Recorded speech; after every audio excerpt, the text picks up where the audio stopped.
조갑제 TV 시청자 여러분 안녕하십니까? 2021년 10월 14일 오전 10시 2분입니다.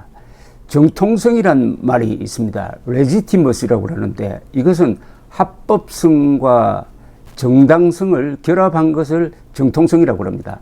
합법성만으로는 안 되고 법을 위장한 부당한 일도 있으니까 그러니까 합법성과 정당성이 같이 있어야 된다.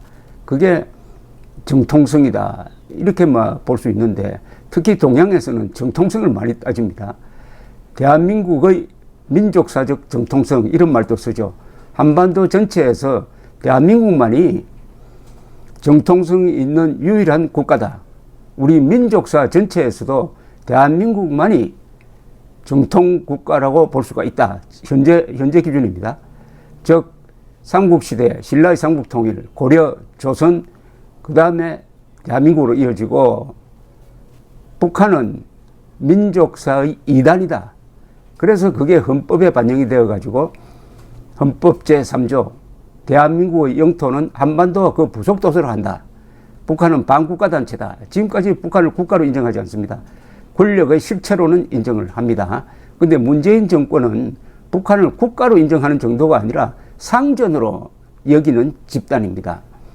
이 정통성 문제가 왜 중요하느냐 하면은 정통성은 정당성을 담보하는 겁니다. 정통성을 가지면은 내가 옳다는 게 됩니다. 적자 서자 대결에서 적자가 되는 거죠. 그러면은 이재명이 민주당의 경선 거쳐가지고 후보로 확정되었다고 해가지고 이재명을 후보로 인정할 수 있느냐? 그 말은 합법성이 있느냐? 정당성이 있느냐? 즉 정통성이 있느냐? 이런 물음이 지금 제기되고 있습니다. 저는 이재명을 후보로 인정하면 안 된다는 생각을 갖고 있습니다. 가장 중요한 게 이재명을 후보로 선포한 민주당의 그 행동은 사실은 이게 부정선거입니다. 당규를 위반한 부정선거입니다. 당규에는 분명히 사퇴한 후보의 과거 득표, 사퇴하기 전의 득표는 그것을 유효표로 인정해야 한다는 명문 규정이 있습니다. 다만 사퇴한 후보의 그 이후 득표는 무효로 한다고 되어 있는데 당규입니다. 참 특별 당규. 20대 대통령 후보 경선을 규정한 당규는 명백하게 되어 있습니다. 국어 해독령만 있으면은 이번에 이 집행부가 정세균, 김두관 두 후보가 사퇴하기 전에 받은 표를 무효화 시켜가지고 그래서 비율을 계산했더니 이재명이가 50.29%다. 그래서 50%를 넘겼으니까 결선 투표로 가지 않는다. 후보를 확정했다. 이거 완전히 부정입니다.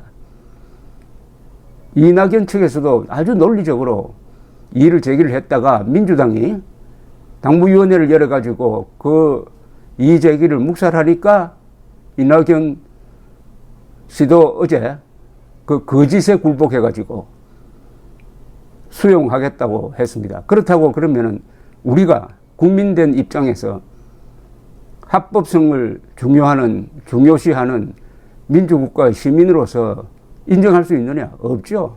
없습니다. 이건 정통성이 없습니다. 이재명은 후보로 인정하면 안 됩니다. 언제까지 인정하면 안 되느냐? 대선 직전에 후보로 등록하면은 그때부터는 할 수 없는 거죠. 그 전까지는 또 교체될 수도 있고 민주당 내부의 의견대로라면 구속될 수도 있습니다. 따라서 후보로 인정해서는 안 되는데 이 윤석열 씨가 바로 경선 직후에 축하한다는 말을 했다가 아주 비판을 많이 받았습니다. 그래서 이제 요사이는 아주 이재명에 초점을 맞춰가지고 며칠 전에는 그분은 바로 이재명이다. 그분을 이재명으로 볼 수밖에 없는 몇 가지 증거가 있다 해가지고 아주 논리정연한 글을 썼습니다. 오늘 또 페이스북에 이재명의 본질을 드러내는 아주 날카로운 글을 썼습니다. 이낙연 후보의 승복 선언으로 이재명 지사가 민주당의 대선 후보로 최종 확정되었다. 이재명 후보는 대장동 게이트의 몸통 김만배가 말하는 그분이라는 의혹이 해소되지 않는 상황에서 후보가 되었다. 경쟁자로서 투표 당일 축하의 말을 전했지만 그렇게 흔쾌한 마음일 수 없었다. 왜냐하면 이재명 후보가 집권 여당 후보인 채 치러질 대선이 과연 제대로 치러질 수 있을지 우려되기 때문이다. 현재 드러나고 있는 여러 정황은 이재명 후보가 대장동 게이트의 공동정범임을 명백히 보여주고 있다. 법률 용어를 씁니다.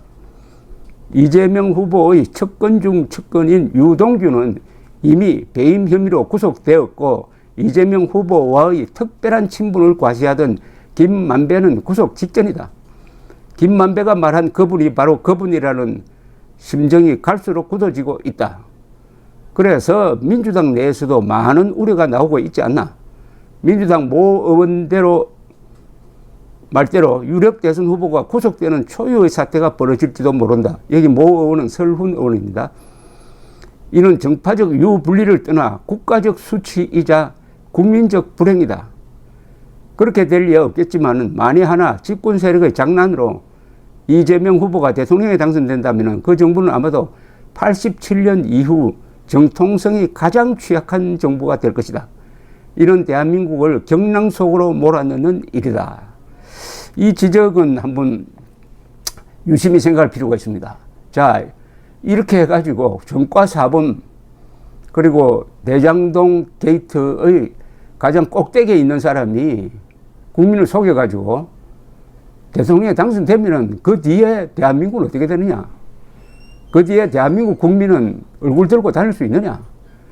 그러면은 정권이 안정되겠느냐? 정치가 혼란에 빠지면 경제가 잘 되나? 안보가 잘 되나? 북핵 문제는 어떻게 되나?